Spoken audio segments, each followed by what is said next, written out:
You probably guessed that these floats aren't going to be used for the same situations. So how do you know which one to pick?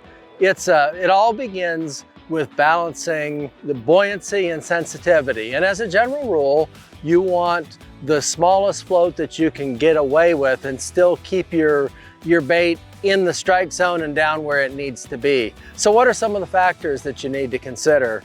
One is the size of the bait you're using. You don't want a little tiny bait with a great big float. You don't want a tiny float with a big bait, but also how active it is. If you're fishing with a shiner, as an example, that's going to be moving around a lot, you're going to have to use a bigger weight to keep it down in place. So in that situation, you're going to need a bigger float for that. Can you catch a fish with the wrong size float? Absolutely. But you're going to be more efficient and you're going to catch more fish if you consider the factors, experiment a little bit, and pick the right float for the situation.